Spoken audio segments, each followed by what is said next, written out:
오늘 하나님께서 우리에게 주시는 말씀 마태복음 6장 13절과 로마서 7장 15절로 8장 2절 말씀을 보겠습니다. 먼저 마태복음 6장 13절 한 절 말씀을 같이 읽겠습니다. 시작.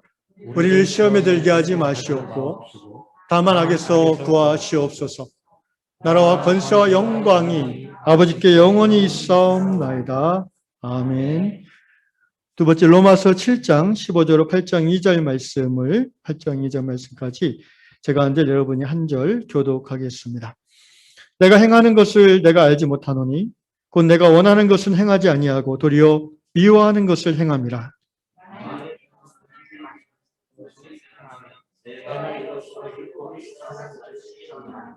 이제는 그것을 행하는 자가 내가 아니요 내 속에 거하는 죄니라.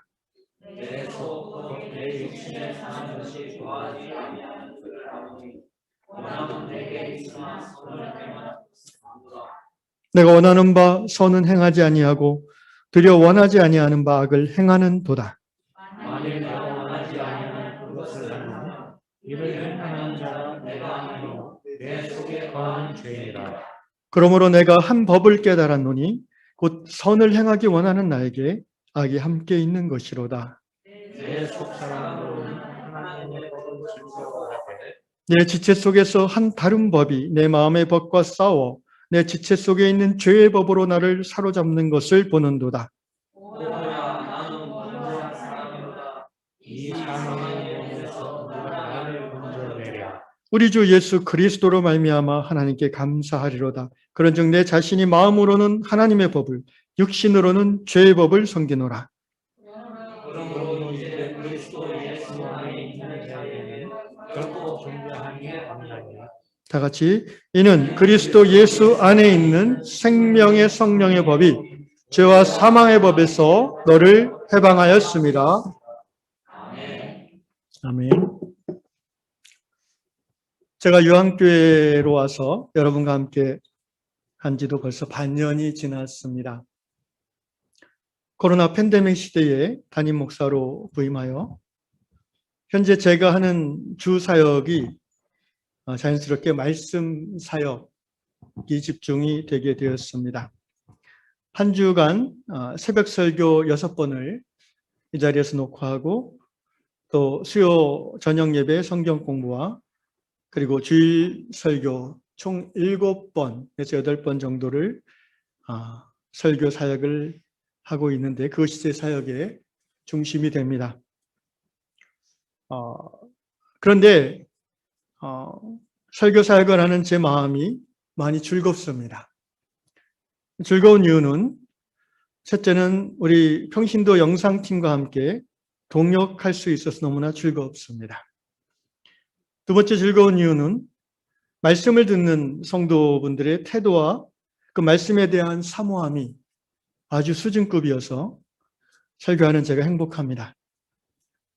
한국교회 이 평균 예배 참석률에 비교했을 때 주일 예배나 수요 예배 또 새벽 예배 참석률이 우리 유한교회가 월등히 높다는 것이 그 증거입니다. 또 예배를 드리는 여러분들의 표정과 얼굴을 가끔 볼 때마다 제가 마음이 행복해집니다. 그 표정에 말씀을 사모하고 말씀 듣기를 기뻐하는 신앙의 열정이 느껴지기 때문입니다. 이 시간을 빌어서 이 자리에 저를 보내주신 하나님께 감사드리며 또 여러 성도 여러분께 감사를 드립니다. 사도행전 17장 12절 말씀에 베레아에 있는 사람들은 데살로니가에 있는 사람들보다 더 너그러워서 간절한 마음으로 말씀을 받고 이것이 그러한가 하여 날마다 성경을 상고함으로 이렇게 기록하고 있습니다. 그렇습니다. 바라기는 우리 유한교회가 사도행전에서 바울 사도가 칭찬했던 베레아 교회의 성도들처럼 하나님의 말씀을 듣고 배우고 또 생활 가운데서 실천하고자 하는 말씀에 대한 간절함이 매년 더 깊어지고 또 넓어지기를 말씀으로 우리 가운데 오신 예수님의 이름으로 축원합니다. 오늘은 주기도문 강의 8번째 시간입니다.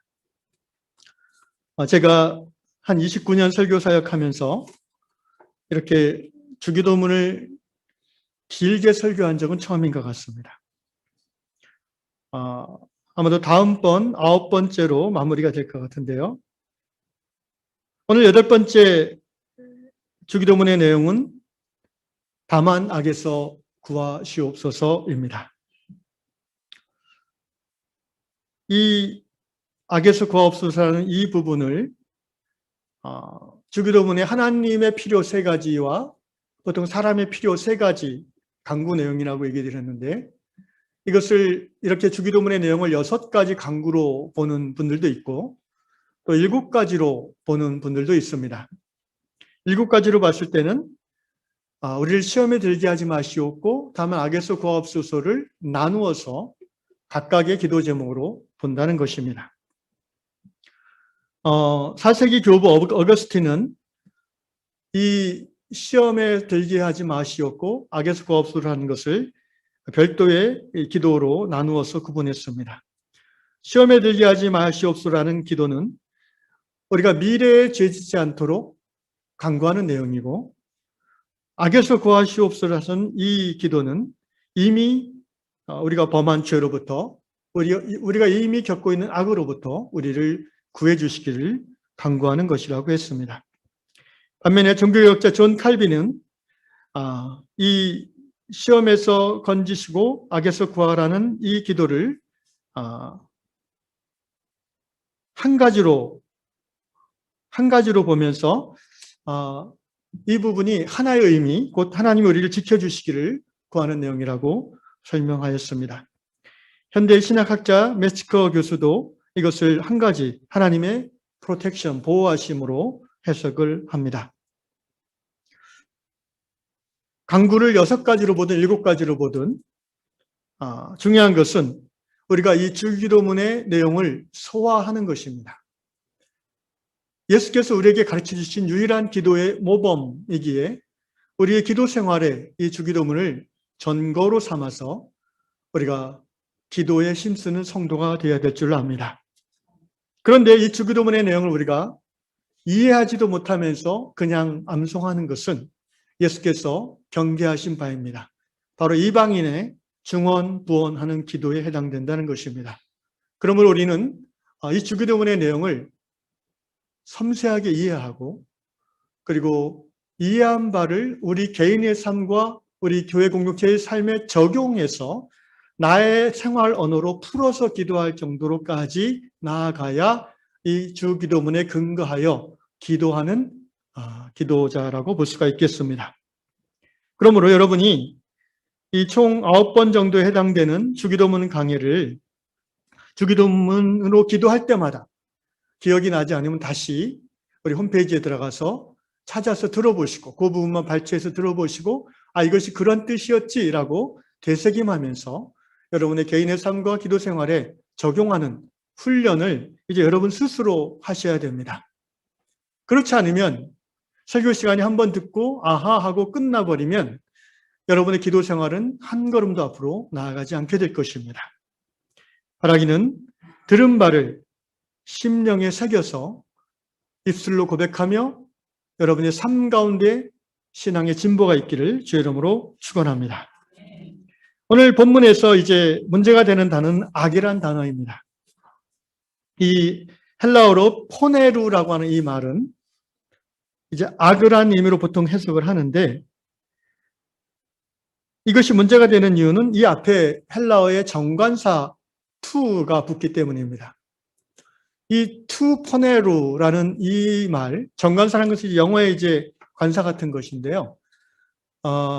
복잡하게도 헬라어에는 이 관사가 성별로 나눠져 있어요. 남성, 여성, 중성 3가지 종류의 관사가 있는데, 이 투 포네루라는 말에서 이 투를 남성으로 해석할 수도 있고, 문법적으로 보면 여성으로 해석할 수도 있습니다. 다시 말하면 그 다음에 나오는 이 악이라는 말이 남성형으로 해석될 수도 있고 중성형으로 해석될 수도 있다는 것입니다. 남성과 중성 2가지로. 남성으로 해석될 경우에 보통 그것은 the evil one 해가지고 사탄을 말합니다. 마귀 자체를 말해요. 그다음에 중성으로 투 포네를 해석할 경우에는 그냥 악 자체로 악한 사건, 악 이렇게 해석을 하는 것이 문법적으로 맞습니다. 그래서 학자들도 이 부분에 대해서 의견이 많이 갈립니다. 뭐 교회사를 다 들춰보기는 시간이 없고요. 앞서 말씀드렸던 어거스틴은 이것을 중성 관사로 해석해서 악을 죄나 행동으로 간주했습니다. 16세기 장로교 신학의 테드윈 칼빈 목사님도 이것은 둘 다 가능하다. 그러므로 우리가 함부로 정할 수 없다라고 해석을 유보하기도 했습니다. 그 결과로서 오늘날 이 포네루 주기도문의 이 부분을 번역할 때에 번역 성경마다 번역이 조금씩 달라졌습니다. 영어 성경에서는 evil, 곧 악한 사건, 악한 일, 중성으로 해석해서 사용해 오다가 또 최근 어떤 번역에서는 the evil one, 사탄, to를 남성으로 해석해서 그렇게 번역해 놓기도 했습니다. 중국어와 일본어 성경도 찾아보면 주로 the evil one으로 이전에는 번역하다가 거꾸로 최근에는 그냥 중성으로 해서 그냥 evil로 해석하기도 합니다. 우리나라 성경, 개역 성경, 새번역 성경, 공동 번역을 다 찾아보시면 그냥 일반적으로 중성으로 해석해서 the evil로 해석해 놨습니다. 그러니까 악한 사건, 악한 일에서 구원해 주옵소서라는 의미로 해석을 했다는 것입니다. 그냥 오늘 우리가 읽었던 본문에서는 악에서 구하소서 이렇게 악으로 해석을 했죠. 그런데 사실 더 사탄, the evil one이라고 해석하든 그냥 악 자체로 해석하든 크게 다를 바가 없다는 생각을 합니다. 왜냐하면 악을 행하는 주체가 the evil one, 사탄이기 때문입니다. 그래서 저는 이렇게 구분하면 좋다고 생각합니다. 지난주에 시험에 들지 말게 하소서라는 기도를 설명할 때에도 말씀드렸듯이 나라는 존재를 중심으로 해서 밖에서 내게 가해지는 악이 있고 또 어떤 악이 있습니까? 내 안에 악이 또 있습니다.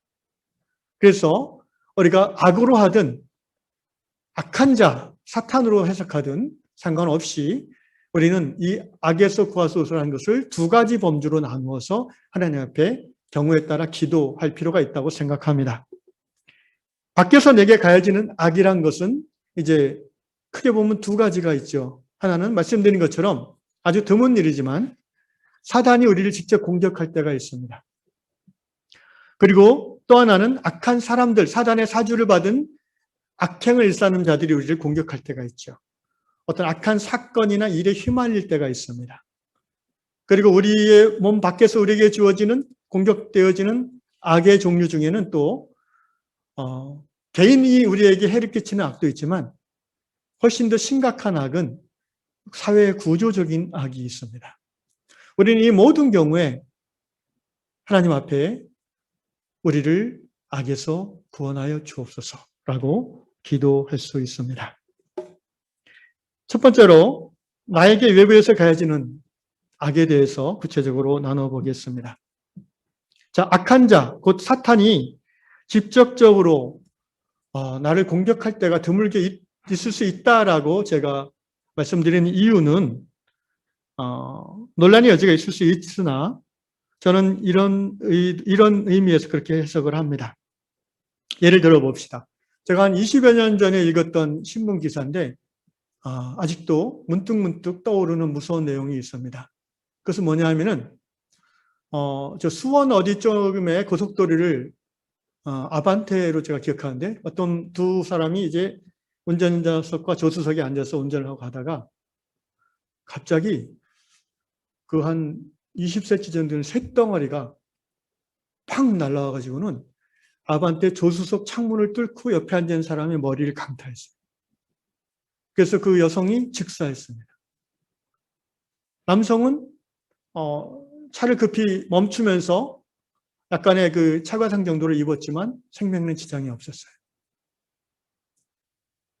원인을 나중에 조사해 보니까 거기서 몇백 미터 떨어진 그 공장, 그 어떤 철근을 취급하는 공장에서 뭐가 뻥 터져가지고 그 쇳덩어리 몇 킬로나 되는 그 쇳덩어리가 수백 미터를 날아와서 하필 그 시간에 고기를 지나던 혼자 운전하면 상관없는데 옆에 앉은 사람을 강타했다. 제가 그 사건을 읽고 갑자기 좀 소름이 돋았어요. 지금도 기억나요. 그러면서 이걸 어떻게 예측해서 피할 수 있을까? 이걸 어떻게 사람이 피할 수 있을까? 아, 정말 내가 운전하기 전에 악에서 구하옵소서 기도할 수밖에 없구나라는 것을 절감했습니다. 그 쇳덩어리가 30cm만 그 밖에서 봤을 때 왼쪽으로 갔으면 아마 그 사람의 머리를 맞지 않았을 거예요. 비껴갔거나 차를 그 옆 샤시를 치고 나갔을 겁니다. 오른쪽으로 50cm만 비켜서 떨어졌으면 어떻게 됐어요? 운전자가 아마 큰 부상을 입거나 죽었겠죠.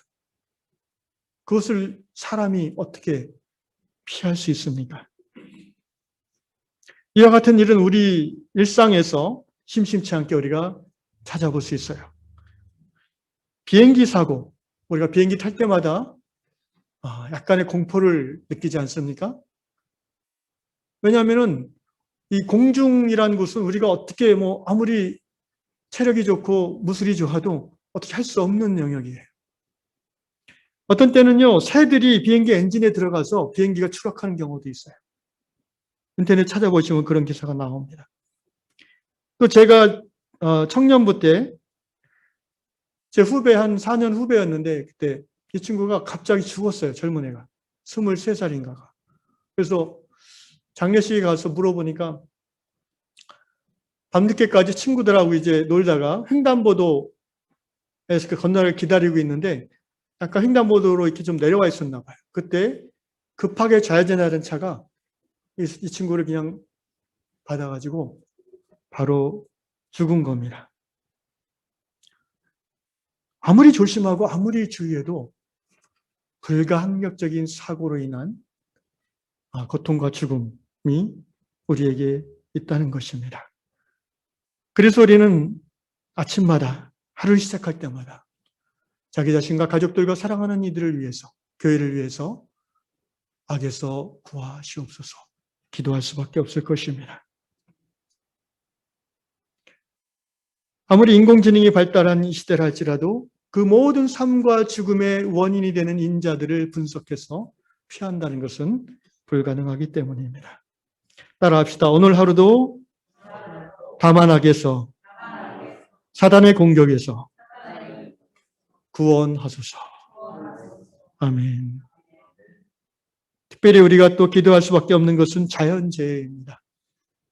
사람이 아무리 과학 문명이 발달하고 지식이 발달해도요, 지진 한번 일어나면 얼마나 무참하게 무너지는지 모릅니다. 하나님의 은혜로 우리나라는 그런 일이 거의 없으나 바로 옆에 나라 일본을 보십시오. 수천 명, 수만 명이 그 경제 선진국이라 그러진 일본에서 쓰나미가 일어나서 원자력 발전소가 파괴되어져서 우리가 상상할 수 없는 그런 재난들이 일어나고 있는 오늘 우리 현실입니다. 미국 그 잘 사는 나라라고 우리가 알고 있죠. 하루에도 총 맞아 죽는 사람이 얼마나 많은지 아십니까? 허리케인 태풍으로 인해서 매년 수십 명이 사망합니다. 중국도 마찬가지죠. 여러분, 우리가 아무리 피하고 싶고 아무리 도망가고 싶어도 우리를 쫓아오는 악이 있어요. 우리는 기도할 수밖에 없습니다. 정말 피하고 싶은 악이 있다면 가장 우리 삶 가운데 있어서는 안 되는 악이 뭔지 아십니까? 전쟁입니다. 인류 역사 이래로 모든 전쟁은 그 전쟁에 관계된 모든 사람을 괴물로 만들어버려요. 고통과 죽음으로 내모입니다. 왜 괴물이냐고 얘기하냐면은 여러분 사람이 사람을 막 죽이는 거는 이건 정상이 아니잖아요. 괴물이잖아요. 사이코패스라고 그러잖아요. 근데 전쟁에서는요. 사람이 사람을 많이 죽이면 칭찬을 받아요. 수천 명 한꺼번에 죽이면요. 훈장을 받아요. 그러니까 이게 괴물이죠. 전쟁은 모든 사람을 미친 사람으로 만들어버려요. 극도의 이기주의자들로 만들어버려요. 오늘 우리 한반도와 동아시아와 더 나아가 모든 세계 가운데 더 이상 전쟁이 없기를 아침마다 기도해야 되겠습니다. 따라합시다. 주여, 우리를 전쟁의 악에서 구하소서. 두 번째로, 사회, 우리 밖에서 우리를 공격하는, 우리를 괴롭게 하는, 우리를 죽게 만드는 구조적인 악들이 있어요. 악한 사람들이 우리에게 모욕을 주고 불공평하게 대하고 폭력을 행사하고 속이고 사기치고 이런 것들, 이것도 우리의 삶 가운데 정말 우리가 겪고 싶지 않은 악이지만 어떻게든 이것은 우리가 지혜로 또 믿음으로 또 인내함으로 이겨낼 수 있다고 보지만 정말 개인으로서 감당하기 어려운 것이 사회 구조적인 악이에요. 여러분, 인류가 이처럼 평등한 세상을 누리게 된 것은요, 인류 역사상 아주 최근의 일이라는 것을 아십니까? 인류 역사를 한 1만 년으로 봤을 때 우리가 이렇게 모든 사람이 적어도 명시적으로는 법 앞에 평등하고 평등한 권리를 행사할 수 있게 된 사회는 최근 100년입니다. 인류 역사의 99%는요, 피라미드 구조의 사회였어요. 지금도 부분적으로는 그런 세상이 있죠. 그런 사회들이 있습니다. 신분제 사회입니다. 오늘날 21세기에도 이 불공평한 사회 구조가 하나도 없느냐 하면은 그렇지 않아요. 오늘 우리 대한민국 안에도 이런 불공평함이 도처에 발견됩니다. 빈익빈 부익부가 고착화되는 사회는 악한 사회입니다. 그런데 재밌는, 당연한 특징이 있다면 이 불공평함을 영원히 고착화시키고 싶어 하는 사람들이 많이 있다는 거예요. 누구겠습니까? 바로 피라미드 구조의 상층부에 있는 사람들일수록 옛날로 말하면 왕, 제사장, 귀족들이죠. 이 상위 0.2%의 사람들이 그 밑에 99%를 지배하고 그들을 착취해서 호화롭고 부족함 없는 생활을 누리잖아요. 그러니까 위로 올라갈수록, 피라미드 구조의 위로 올라갈수록 세상이 안정적이길 원하고 당연히 보수적으로 되죠. 밑으로 갈수록 어떻게 되는지 아십니까? 너무 힘들어. 바꿔야 돼. 그리고 또 밑으로 갈수록 교육의 기회가 주어지지 않기 때문에 무지함 속에서 이 사회 구조는 영속화되는 일이 너무나 흔합니다. 우리 역사를 보면 그것은 쉽게 찾아볼 수 있습니다. 여러분, 이런 구조악을 성경은 가증히 여긴다고 합니다. 하나님은 이것을 가증히 여기십니다. 그래서 하나님은 고대 이스라엘 사회가 이스라엘 백성들이 가나안에 정착할 때에 소위 안식일, 안식년, 희년법을 주신 것입니다. 여러분, 안식년, 안식일, 희년법의 핵심은 뭐냐 하면은 불평등한 구조를 보완하는 법이에요. 완전한 하나님의 통치, 하나님의 나라가 임할 때에는 전혀 불평등함이 없을 것입니다. 그러나 인간 왕이 다스리는, 원래 이스라엘의 왕 제도를 하나님은 원하지 않으셨죠. 그런데 백성들이 하도 원하니까 다른 나라들처럼 우리도 중앙집권적인 왕을 달라고 하니까 하나님이 할 수 없이 차선책으로 사무엘에게 허락하신 겁니다. 원래 하나님이 원하시는 것은 하나님의 신정 통치였어요. 그것이 이 땅 위에 이루어지는 가장 완전한 하나님의 평등사회죠. 그런데 왕이 세워지면 어떻게 되세요? 왕은 그 한 사람에게 권력이 집중되기 때문에 당연히 불공평함, 불평등함이 고착화되는 사회가 만들어질 수밖에 없습니다. 그것을 최대한 막기 위해서 하나님 제정하신 율법이 안식년법이고 신년법인 거예요. 여러분, 안식일, 안식년, 신년의 핵심 수혜 대상은 이 불평등 구조의 맨 아래에 있는 사람들입니다. 귀족, 주인들은 안식일이 필요 없어요. 왜? 놀고 싶을 때 노니까. 그렇지 않습니까? 그런데 매여 있는 사람들은 어떻습니까? 하루 쉬는 날 없으면은 계속 행복한 삶을 살 수가 없는 거예요. 구조적으로 그런 것입니다. 이것이 악이라고 성경은 말합니다. 예수께서 이 땅에 오신 목적이 무엇입니까? 누가복음 4장 18절 주의 성령이 내게 임하셨으니 이는 가난한 자에게 복음을 전해 가시려고 나를 보내서 포로된 자에게 자유를 눈먼 자에게 다시 보게 하며 갇힌 자를 놓이게 하며 주의 은혜의 해를 전파하게 하려 하심이라. 이 주의 은혜의 해, the year of jubilee. 이 은혜의 해가 뭔지 아십니까? 바로 신년을 말하는 거예요. 안식년이 7번 되는 그 다음에 77에 49, 50년째 신년. 이 신년에는요, 모든 빼앗겼던 땅이 무상으로 되돌려지고 모든 노예들이 자유롭게 무상으로 해방되어지게 돼 있어요. 그게 이스라엘의 신년법입니다. 오늘날 우리 사회는 자본주의 경제 체제이기 때문에 이 신년 정신이 별로 찾아볼 수 없습니다. 그나마 민주주의의 발전으로 말미암아 자본주의 가운데에서도 이 평등의 원리를 계속해서 회복시켜 나가고 있는 모습입니다. 프랑스 혁명 이후로 그리고 미국의 노예 해방 이후로 인류 역사는 최근 200년 사이에 급격하게 발전하고 성숙하고 있다고 볼 수 있습니다.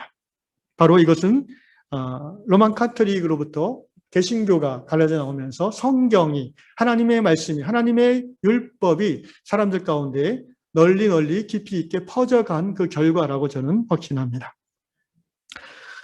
사랑하는 형제자매 여러분, 악마는 뿔 달린 빨간색 검은색 망토 입고 나타나는 그런 자가 아닙니다. 악마는 굉장히 매력적으로 오늘 우리 시대에 우리의 삶에 다가옵니다. 그래서 그 사회의 문화와 전통의 일부를 이루고 스며들어서 역사합니다. 최근 21세기 작년인가요? 조국 사태로 온 나라가 시끄러웠던 오랜 기간이 있었는데요. 돌아보면 조금만 그 내용을 이해하시는 분들이 있다면 10년 전, 20년 전만 해도 전혀 문제가 되지 않을 그 일이 왜 이렇게 문제로 삼고 또 기존 정부 세력들을 공격하는 그런 용도로 계속해서 활용될 수 있냐 하면요. 바로 오늘 우리 시대의 공정이라는 개념이 대두되었기 때문입니다. 특별히 청년들은 이 평등, 공정에 굉장히 민감합니다. 그래서 나온 사회학 용어 중에 하나가 기울어진 운동장이라는 표현이 있어요. 들어보셨을 것입니다. 축구를 하는데 11명씩 팀을 먹고 최선을 다해서 전후반 경기를 뛰는데 이게 운동장이 이렇게 기울어져 있는 거예요. 그러니까 이쪽에서 공격하는 사람들이 굉장히 유리한 거죠. 불리한 거죠, 이쪽은. 말은 11명씩 똑같이 해서 경기에서 평등하다고 하지만 공정하지 않은 겁니다. 출발부터가 공정하지 않은 거예요. 오늘날 젊은이들이 좌절한 이유가 무엇입니까? 자신의 경쟁사회에서 능력을 다해서 최선을 다해서 뛰어서 좋은 열매를 성과를 얻기를 원하는데 곰곰이 보면은 부모 잘 만난 젊은이들은 100m 앞에서 뛰는 거예요. 1000m 경주에서. 200m 앞에, 어떤 사람은 900m 앞에서 뛰어요. 이 제로 지점에서 출발하는 젊은이들은 분노할 수밖에 없는 것입니다. 이것이 바로 공정이라는 개념입니다. 최근에 제가 깨달은 제 스스로 좀 놀란 이야기가 하나 있어요. 토끼와 거북이 이야기를 기억하십니까? 이솝우화. 그 이야기는 참 교훈적이죠. 우리 어렸을 때부터 우리 자녀들에게 많이 해준 얘기죠. 토끼와 거북이가 경주를 하는데 토끼는 빨리 달리지만 방심하고 교만해서 천천히 달리는 거북이를 앞장서서 이제 꼬린지를 안겨놓고 낮잠을 자다가 결국 꾸준히 한 걸음 한 걸음 경주했던 거북이가 승리했다는 내용 아니겠습니까? 거기서 우리에게 주는 교훈은 분명합니다. 좋은 교훈입니다. 그런데 문제는 이 자체가 불공정한 경주라는 것을 저는 이전까지 생각을 못했습니다. 왜 불공정합니까? 똑같이 100m 경주하는데 왜 불공정합니까? 불공정하죠. 100m 산에서 경주하고 100m 바다에서 경주를 같이 하는 것, 그리고 그것을 합해서 결과를 내는 것이 공정하지 않습니까? 거북이가 어떻게 산에서 토끼랑 공정한 경쟁을 할 수 있겠습니까? 바다에서 어떻게 토끼가 거북이랑 공정한 경쟁을 할 수 있겠습니까? 여러분 그렇지 않습니까? 이것이 공정이란 개념입니다. 여러분 공정하지 않은 것은 악입니다. 왜냐하면 피눈물을 흘리게 하기 때문이죠. 사람들에게. 우리는 진리를 알고 자유로움을 누리는 사람들입니다. 지난주 수요일날 예배에서 말씀드린 것처럼 우리가 진리를 깨달은 사람들이라면 불공정함, 불공평함에 대한 예민한 감수성을 회복해야 됩니다. 왜? 예수님이 그렇게 사셨기 때문입니다. 그리고 성경이 그렇게 말하고 있기 때문입니다. 이것이 우리 몸 밖에서 우리를 공격하는 거대한 구조적인 악의 한 부분입니다. 그러므로 우리는 기도해야 됩니다. 주님, 우리 사회 가운데 구조악으로부터 우리를 구원하시고 이 구조악 사회 체계가 하나님 나라 체계로 바뀌게 하여 주시옵소서. 아멘. 마지막으로 이제 내 몸 밖에서 내게 덤벼드는 악이 있어서 힘들고 괴로운데 곰곰이 생각해 보십시오. 내 안에는 악이 없는가? 다시 말하면 누군가 악한 사람이 악한 자의 사주를 받아서 나를 괴롭게 하고 나를 죽이는 경우가 그렇게 생각하는 것은 이제 우리가 자기중심적이기 때문에 이렇게 생각하는 것입니다. 그렇지 않습니까? 그런데 입장을 바꿔 생각해 보십시오. 나는 늘 선한가? 내가 누구를 괴롭히는 적은 없는가? 내가 악한 자의 영향력에 완전히 압도되어서 누군가를 막 죽이려고 하는 적은 없는가? 누군가의 정당한 이익을 착취하는 적은 없는가?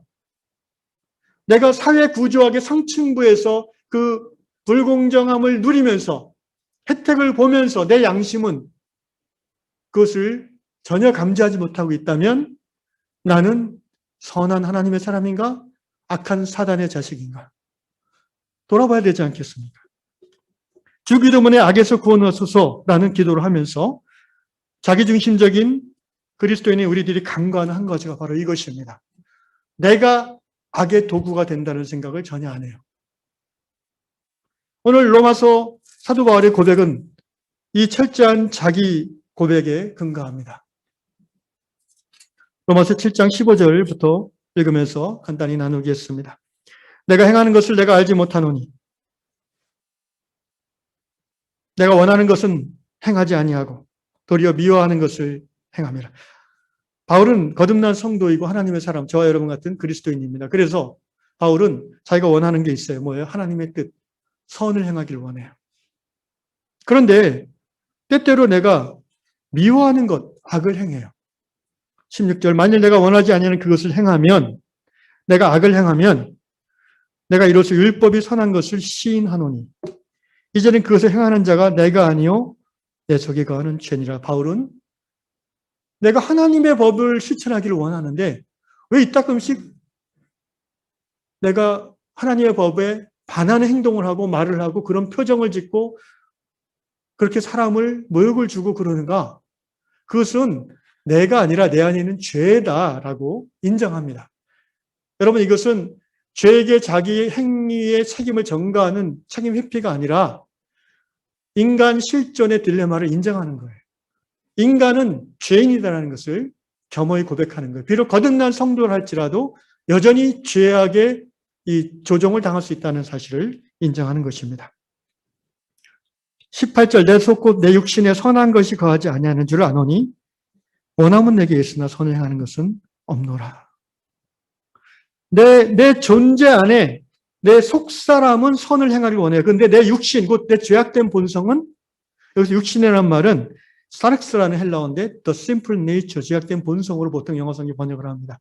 그러니까 우리가 거듭난 후에 나라는 존재는 두 가지 존재가 내 안에 공존해요. 성령으로 말미암아 거듭나서 하나님의 법을 즐거워하는, 하나님과의 교제를 기뻐하며 하나님을 예배하기를 기뻐하는 거듭난 내가 있고, 이걸 속사람, the inner being이라고 성경은 말합니다. 이 속사람이 있고 여전히 옛사람이 내 안에 남아있다는 거예요. 그걸 육신의 사람, 육신이라고 표현합니다. 이 육신은 여전히 세상의 죄와 악을 즐거워해요. 그걸 하려고 해요. 19절, 내가 원하는 바 선을 행하지 아니하고 도리어 원하지 아니하는 바 악을 행하는도다. 여러분, 이 사도 바울의 탄식에 나는 안 그러는데? 라고 할 수 있는 그리스도인이 어디에 있습니까? 우리 모두의 탄식을 성령의 감동 가운데 사도 바울은 대표로 하는 것입니다. 만일 내 속에 20절, 만일 내가 원하지 아니하는 그것을 하면 이를 행하는 자는 내가 아니요 내 속에 거하는 죄니라. 아까 17절과 동일한 말씀, 내 속에 거하는 죄. 이 죄의 본성이 발현될 때 악이 이루어지는 거예요, 내 삶에서.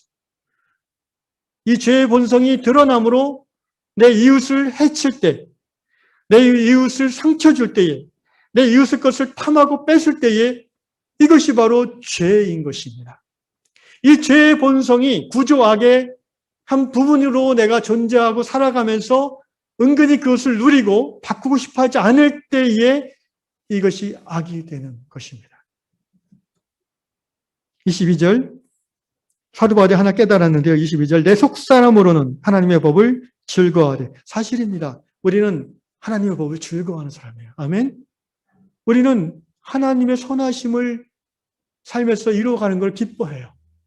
봉사와 전도와 또 선행과 여러 가지 나의 이기심을 내려놓고 이타적인 삶을 살기를 원하고 그걸 즐거워합니다. 그런 거룩한 문화가 성도들 안에 분명히 있습니다. 그런데 한편으로는 23절, 내 지체 속에서 한 다른 법이 있어요. 내 마음의 법과 싸워요. 내 마음, 내 속사람의 법과 내 육신의 법이 싸운다는 거예요. 그래서 내 지체 속에 있는 죄의 법으로 나를 사로잡는다. 다시 말하면 죄짓게 한다는 겁니다. 24절 같이 읽겠습니다. 시작. 오호라, 나는 공고한 사람이로다. 누가 이 사망의 몸에서 누가 나를 건져내랴. 오호라, 나는 공고한 자도라는 말은 원어 번역에 보면은, 여러분 그게 가끔 영화 같은 데서 보면은 그 유령선 있죠, 유령선, 난파선. 그런 말이에요. What a wretched man I am. 나는 난파선같이 흉측한 자구나, 이런 말이에요. 내 속을 보니까 겉으로는 크리스찬이고 목사고 장로고 집사고 뭔가 옳게 살고 우아하게 살고 선을 행하는 것 같은데 속은 시커먼스예요, 시커먼스. 성령의 충만한 성도는 다른 사람의 시커먼 게 보이는 게 아니라 뭐가 보여요? 내 안에 시커먼 게 먼저 보여요. 할렐루야. 그래서 회개하게 되는 것입니다.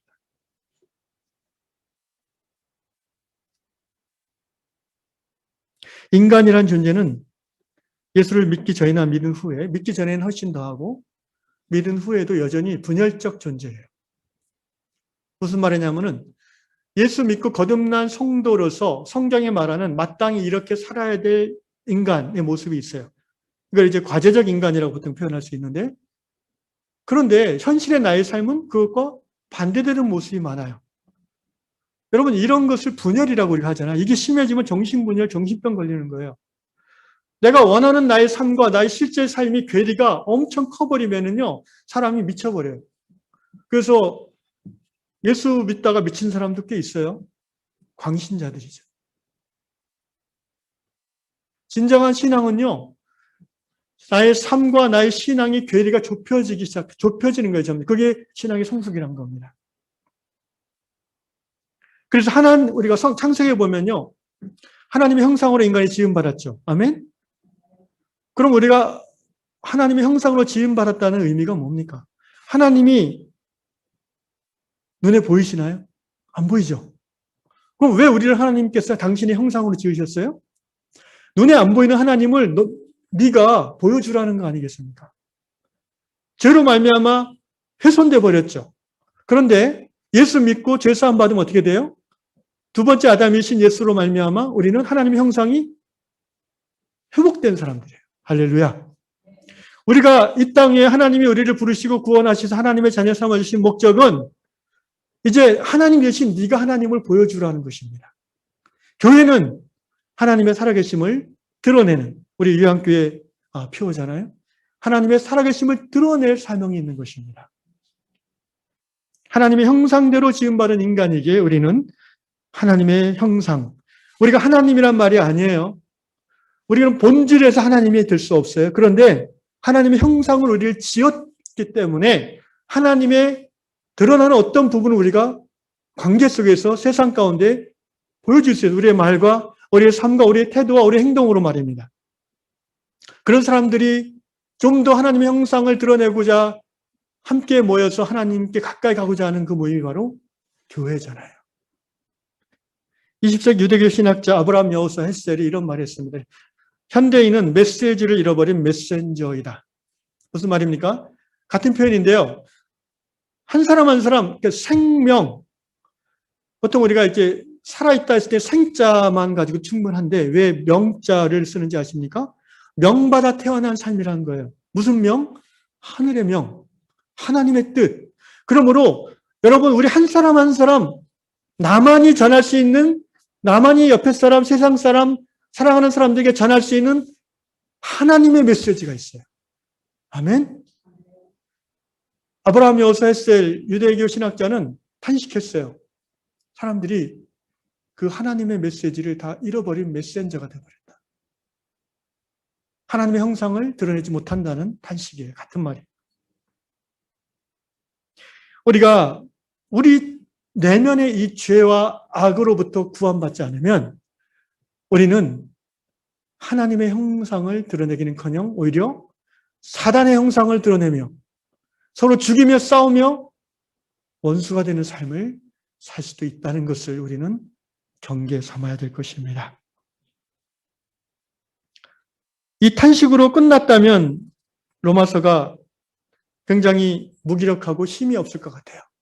그런데 우리 믿음의 선배인 사도 바울께서는 오라 나는 공고한 자로다 이 탄식을 끝내지 않고 25절 말씀이 있습니다. 함께 읽겠습니다. 시작. 우리 주 예수 그리스도로 말미암아 하나님께 감사하리로다. 그런즉 내 자신이 마음으로는 하나님의 법을 육신으로는 죄의 법을 섬기노라. 우리 주 예수 그리스도로 말미암아 하나님께 감사하리로다. 무슨 말입니까? 예수 그리스도로 말미암아 우리가 하나님의 형상을 드러낸 삶을 살 수 있다는 것입니다. 십자가의 은혜와 부활의 능력을, 성령의 능력을 힘입어서 우리는 하나님의 메시지를 전달하는 삶을 살 수 있는 자로 불렀다는 것입니다. 패배주의에 빠져서 나는 죄질 수밖에 없으니까 할 수 없어라고 아침부터 그렇게 생각하고 하루 시작하는 크리스찬과 예수 그리스도로 말미암아 나는 부르신 사명, 내 안에 있는 죄의 유혹을 이기고 내 속사람이 즐거워하는 하나님의 법을 따라 살아갈 수 있다라고 선포하고 그렇게 실천하고 살아가고자 하는 사람과 그 삶의 모습은 전혀 다를 것입니다. 그래도 또 넘어지면 어떡합니까? 예, 그래서 로마서 8장 1절에 있는 겁니다. 그러므로 예수 그리스도 안에 있는 자에게는 결코 정죄함이 없나니. 여러분, 우리가 죄의 법에 미혹을 받아서 악을 행할 때가 있어요. 그러고 싶지 않은데 부부간에 자꾸 서로 상처 주는 이유가 뭐예요? 내 안에 있는 죄가 나를 살짝 오버하는 거예요. 나를 이렇게 드러내게 하는 거예요. 그래서 악을 행하는 거예요. 왜 자녀들에게 우리 상처를 줍니까? 왜 부모님에게 반항하고 상처를 줍니까? 악 때문이에요. 죄 때문이에요. 그러면 어떻게 합니까? 아, 역시 나는 안 돼. 다시 동굴에 들어갑니까? 아니에요. 마귀가 우리를 정죄합니다. 기다렸다는 듯이 우리가 죄를 짓자마자 악한 자가 거봐, 너는 그것밖에 안 돼. 너 같은 놈이 무슨 교회 목사, 장로, 집사야. 너는 차라리 그냥 교회 나가지 마. 여러분, 그런 마귀의 컨뎀네이션, 정죄를 우리는 경험합니다. 그래서 성경 로마서 8장 1절에 이 말씀이 있는 거예요. 따라합시다. 그러므로 예수 안에 있는 사람에게는 결코 정죄함이 없습니다. 왜 그렇습니까? 2절 따라합시다. 이는 그리스도 예수 안에 있는 생명의 성령의 법이 죄와 사망의 법에서 너를 해방하였습니다. 아멘. 회개입니다. 생명의 성령의 법을 따라 우리가 성령의 찔림을 받아 하나님 앞에 회개하면 예수 십자가 보혈의 공로로 우리의 저 모든 죄를 사해 주십니다. 그리고 하나님께서 다시 은혜를 주시사 우리 안에 있는 속사람이 새 힘을 얻게 하십니다. 여러분, 믿음은, 정말 강한 믿음은 죄를 안 짓는 믿음이 아니라 죄를 지어도 다시 일어나는 믿음이 강한 믿음이에요. 여러분, 저는 작심삼일이란 말을 좋아합니다. 우리는 부정적으로 보통 쓰는데요. 여러분, 작심삼일이 얼마나 귀한 말인지 아십니까? 성령 안에서 새롭게 결단하고 3일 동안 죄를 안 져보십시오. 할렐루야. 4일째 한 번 또 졌어요. 어떻게 하겠어요? 다시 일어나야죠. 정죄하는 마귀의 정죄를 예수의 이름으로 정죄의 영은 떠나가라 선포하고 하나님 앞에 통렬하게 회개하고 다시 가슴을 치면서 하나님 나를 불쌍히 여기소서 기도하면 우리 하나님께서 다시 긍휼을 베풀어 주시고 다시 우리의 등을 두드려 주시면서 엘리야에게 먹을 것을 공급하시고 쉬게 하시고 새 사명을 주신 하나님께서 동일하게 우리에게도 하나님의 형상을 드러내는 사명의 삶을 다시 시작하도록 도우실 줄로 믿습니다. 하나님의 은혜가 죄의 권세보다 큰 줄로 믿습니다. 하나님의 사랑이 우리의 연약함보다 큰 줄로 믿습니다. 그러므로 사랑하는 형제자매들이여 우리가 절망하지 맙시다. 아침마다 우리가 주기도문으로 기도할 때에 오늘도 나를 괴롭게 하는 그 직장의 상사를 향해서 우리는 겸손히 하나님 앞에 주여 악에서 나를 구하옵소서 기도하며 또한 하나님의 은혜 가운데 다짐하며 나아가야 될 것입니다.